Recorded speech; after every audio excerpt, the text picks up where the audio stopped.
玩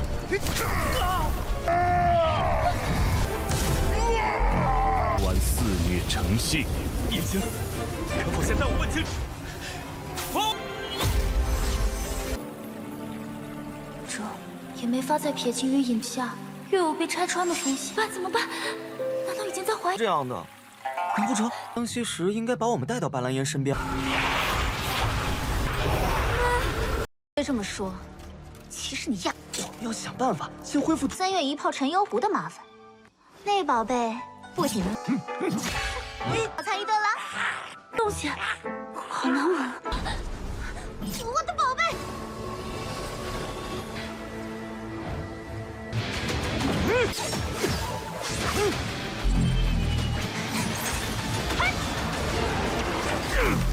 怕是那就。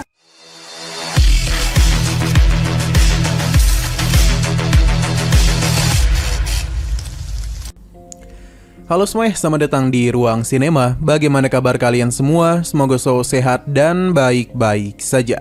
Pada hari ini kita akan menambahkan series baru yang berjudul Little Fairy You, yang mana ini adalah donghua baru.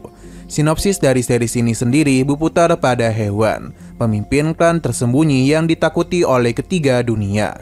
Tiba-tiba saja dia itu menyerang istana surgawi. Dewa tertinggi Nanja datang untuk bertarung dengannya. Demi bisa melindungi Nanja, peri penanam giok Yu Jiao mempertaruhkan nyawanya untuk menyelamatkannya. Saat dia dan hewan hampir binasa bersama, tiba-tiba saja dia terlahir kembali secara tidak sengaja. Yu Jiao pun telah terlahir kembali di tubuh hewan. Setelah terlahir kembali, kekuatan tersembunyi hewan rusak parah. Penjaga tersembunyi Laut Barat, Ting Zhao, datang untuk membantu pemimpin hewan memulihkan kekuatan tersembunyinya. Sejak saat itu, Jiao pun terpaksa menempuh jalan sebagai pemimpin wanita bermuka dua. Ia berpura-pura agung di hadapan orang lain dan bersikap menawan di hadapan raja. Nah, tanpa berlama-lama, langsung saja kita mulai alur ceritanya. Di awal series ini, kita dibawa ke gerbang surga selatan. Kita pun diberitahu kalau klan dewa dan tersembunyi telah berdamai selama ribuan tahun. Namun, Hidden Venerable telah menyatakan tantangan perang, yang mana hal itu pun tentu membuat orang-orang ini penasaran apa yang beliau inginkan. Bagi gadis ini, klan dewa telah memandang rendah semua makhluk hidup dan bahkan telah melakukan banyak kejahatan. Gadis ini adalah hewan dari Hidden Venerable. Dia akan memberikan pengadilan dengan cara membentuk ulang tatanan tiga dunia. Xingluan, Dizing, dan Janyu telah datang untuk membantu hewan. Dalam pertarungan itu terlihat dengan jelas kalau hewan bersama yang lainnya mendominasi pertarungan. Nama hewan sendiri cukup terkenal di kalangan para dewa. Bahkan sosoknya itu cukuplah ditakuti. Hanya saja di tengah pertarungan tersebut muncullah sosok yang tidak kalah hebat. Bahkan Dizing bisa pria ini kalahkan dengan mudah. Beliau adalah Nanja, dewa perang dari dunia dewa.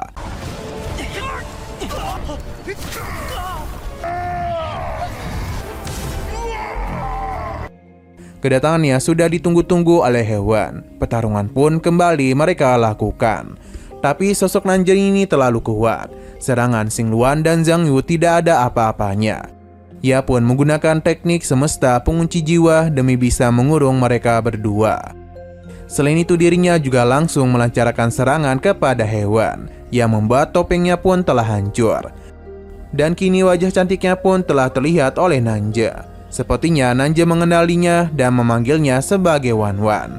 Namun hewan tidaklah menanggapinya dan melancarkan serangan balik kepadanya. Nanja sungguh senang sekaligus penasaran mengapa hewan bisa berakhir di Hidden Venerable. Hewan sama sekali tidaklah menanggapi perkataan Nanja. Seketika saja gadis bernama Yu Jiao ini mengorbankan dirinya untuk melindungi Nanja, yang membuat hewan seketika saja mengingat sesuatu. Sedangkan Yang Mulia Kaisar Dewa menjadi begitu murka atas tindakan hewan. Perintah pembunuhan pun segera dirinya kerahkan. Sedangkan Nanja mencoba menenangkan sang kaisar.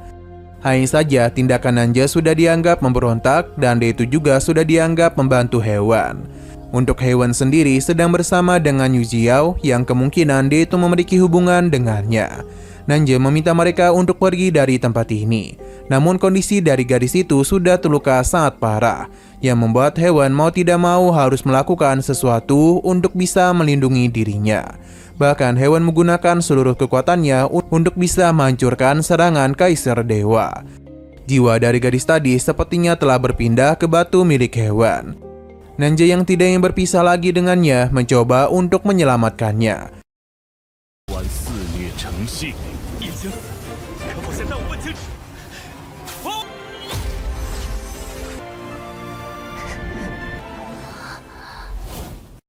Namun sayang sekali kita tidak diperlihatkan apa yang terjadi selanjutnya. Karena Haewon ini tiba-tiba saja bangun di sebuah tempat yang cukup aneh. Dia pun mengira kalau ini adalah alam baka, yang berarti dirinya sudah mati. Namun di sini ada seorang pria bernama Ji-hyun yang merupakan pengawal rahasia dari Hidden Venerable. Haewon bingung dengan apa yang terjadi dengannya saat ini.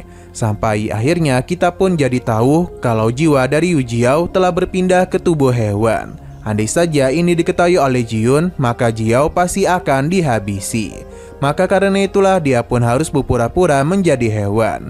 Ia pun memberitahu kalau teknik memanggil jiwa Ji-hyun masihlah salah. Ji-hyun pun meminta maaf karena dia melakukan hal ini tanpa persiapan yang banyak. Berhubung Yu Jiao ini belum tahu terlalu banyak tentang kehidupan Haewon, jadi dia pun bertanya kepada Ji-hyun mengenai tempat ini. Oh iya, mulai sekarang kita panggil Yu Jiao sebagai Haewon agar memudahkan pembawaan cerita. Lanjut, Ji-hyun mulai bercerita kalau 10.000 tahun yang lalu ketika leluhur Sihe gugur, 7 faksi dunia telah saling berebut posisi Hidden Venerable yang baru. Mereka bertarung tanpa henti sampai akhirnya Haewon muncul. Namun Haewon memintanya untuk mempersingkat cerita. Jadi intinya ketika Haewon telah menjadi Hidden Venerable, dia pun naik ke 9 surga dengan rencana menaklukkan klan dewa. Namun dia itu malah dihianati oleh seseorang. Untung saja Ji-hyun ini mendapatkan giok pengembali jiwa dan membangkitkan tubuh tuannya. Jadi karena giok pembalik jiwa jugalah Jiao ini bisa masuk ke dalam tubuh Haewon. Ji-hyun segera melakukan sesuatu yang mana dia meminta tuannya untuk berendam di danau Chenyao. Sebab kekuatan Haewon saat ini masihlah sangat lemah. Sesuai dengan perkataannya, Haewon pun mulai masuk ke dalam danau Chenyao. Di sana ia penasaran mengapa dirinya bisa berpindah ke tubuh Haewon. Namun jika terus memikirkan hal ini, pasti tidak akan ada habisnya. Berhubung dia sudah terlahir sebagai seorang Hidden Venerable, maka dia tidaklah bisa memutuskan hubungan dengan klan tersembunyi. Terlebih lagi, jika dirinya kembali ke 9 surga, maka itu hanya akan membuat masalah baru. Tapi jika dirinya salah langkah dan penyamarannya malah ketahuan, maka Ji-hyun pasti akan menghabisinya. Haewon pun panik pasalnya dia mengira Ji-hyun telah mulai mencurigainya. Padahal pria ini hanya penasaran mengapa tuannya tiba-tiba bersikap seperti ini. Padahal dulu mereka sangatlah dekat. 且先不论这其中缘由，这也没法再撇清于影下，又有被拆穿的风险。办怎么办？难道已经在怀疑？这样的，难不成？ Nah, tiba-tiba saja Haewon mengalami sesuatu yang mana ini dirasakan oleh Nanja. Sedangkan Ji-hyun harus melindungi tuannya karena ada beberapa monster yang telah datang untuk menyerang. Dengan kemampuan yang Ji-hyun miliki, menghabisi para monster ini sangatlah mudah. Namun beberapa monster yang melewatinya berhasil dihabisi oleh Haewon. Ternyata kekuatan jiwanya sudah mulai stabil.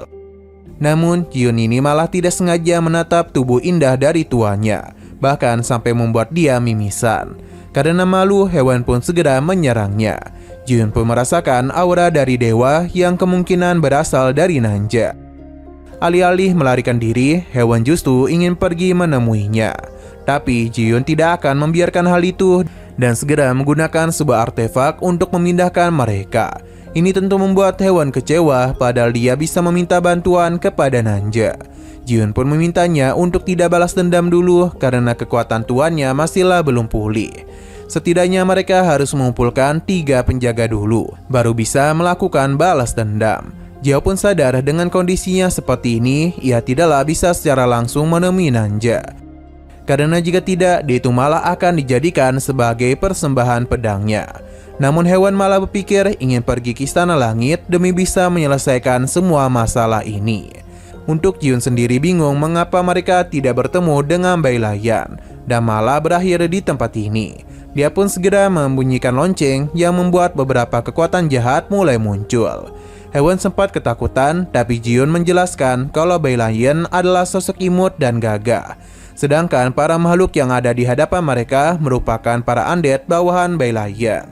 Ia pun bertindak untuk bisa melindungi tuannya, yang mana mereka pun segera berubah bentuk ke sosok aslinya dan ternyata mereka memang adalah makhluk yang imut. 当息时应该把我们带到白兰烟身边，是因为白兰烟的四母。 Haewon bingung apakah dia memiliki cara untuk kabur dari tempat ini. Sesaat kemudian muncullah sosok imut lainnya, namun dia bukanlah Bai Layan, melainkan Ji Bei. Panda ini sepertinya memiliki hubungan buruk dengan Ji-Yuan. Terlebih lagi dia selalu memberikan ejekan kepadanya. Melihat tingkah laku mereka membuat Haewon hanya bisa geleng-geleng kepala saja. Nah, sesaat kemudian muncullah seorang gadis cantik. Ia menjadi begitu kesal karena ada yang telah berani menyentuh pacarnya.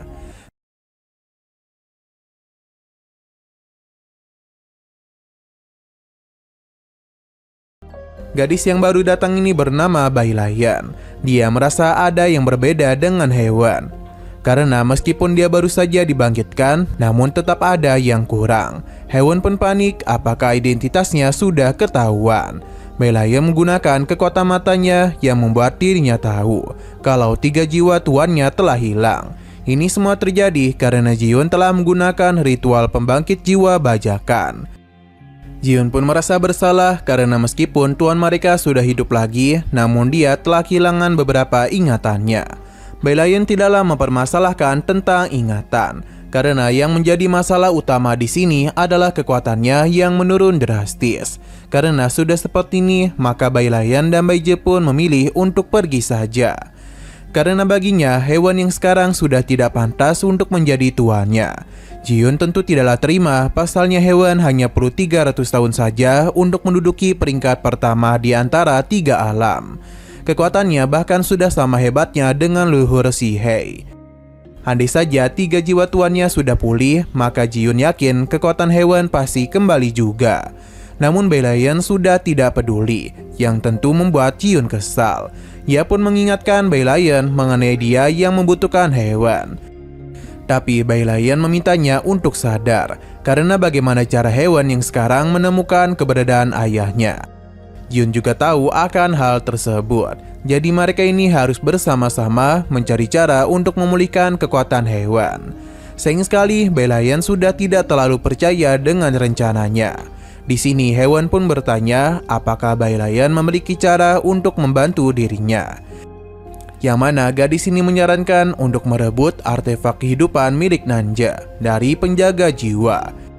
Harta ini tidak hanya bisa melacak jiwa yang hilang, namun juga bisa menstabilkan jiwa. Dengan begini, tuannya tidaklah perlu tiap bulan berenam di Danau Chenyao. Meskipun rencana ini bagus, tapi tidaklah mungkin bagi mereka bertiga untuk melakukannya.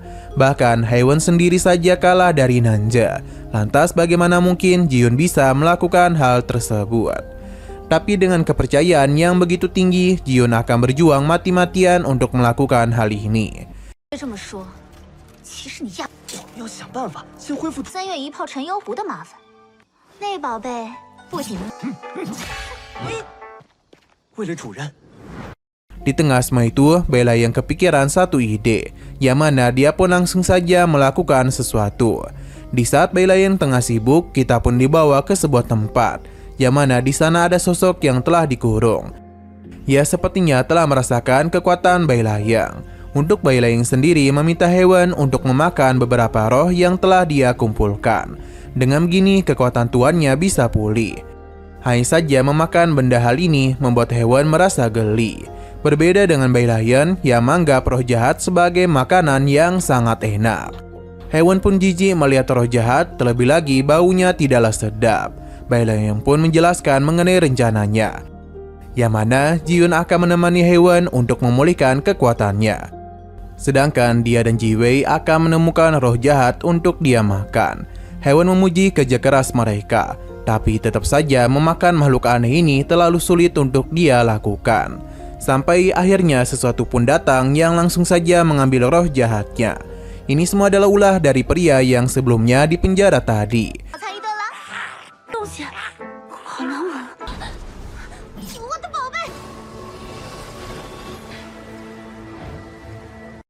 Kehadirannya dianggap begitu berbahaya oleh mereka.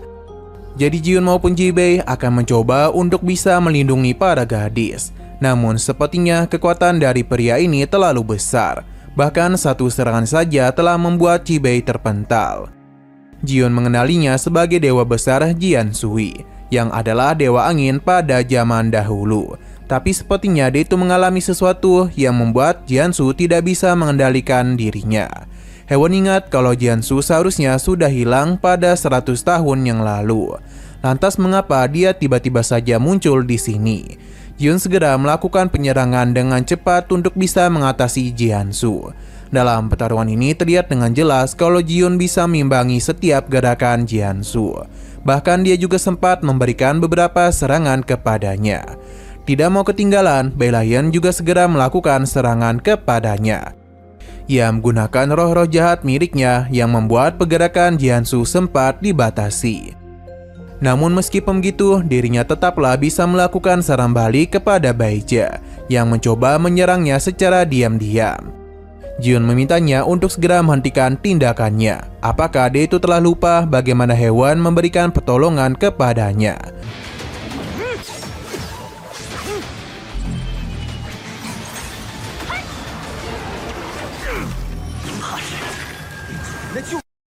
Sayang sekali Ji-Yun ini telah tertangkap oleh Jiusan. Dengan kondisi seperti ini, tentu saja dirinya sudah tidaklah bisa berbuat apapun lagi. Bahkan Ji-Yun pun meminta tuannya untuk pergi. Namun hewan yang mengingat kebaikan Ji-Yun tidak akan meninggalkannya begitu saja. Alhasil serangan pun telah dirinya lancarkan. Serangan ini tentu saja membuat Jiusan menjadi begitu marah.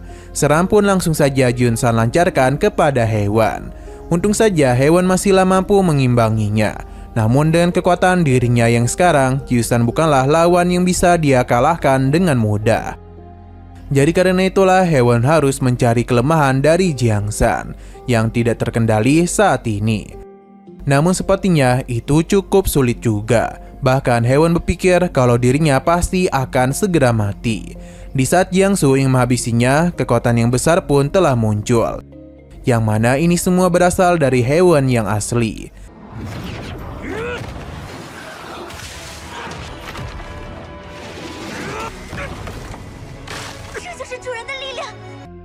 Ketika Yu Jiao kebingungan, hewan yang asli pun muncul untuk memberikan bimbingan kepadanya untuk bisa menggunakan kekuatan ini dengan benar. Alhasil dalam sekejap saja, Jiangsan yang mengamuk berhasil mereka tahan. Nah, sayang sekali lagi seru-serunya, episodenya pun harus bersambung dulu. Oke, sekian dulu pada video kali ini. Untuk video selanjutnya akan segera hadir. Jadi bagi kalian yang ingin mengikuti series ini, langsung saja klik subscribe dan aktifkan loncengnya. Terima kasih yang sudah menonton video sampai habis. Jika kalian suka pada video ini, klik like dan share ke teman-teman kalian tentang channel ini. Dan ditunggu aja kelanjutannya. Oke, sampai jumpa di video selanjutnya.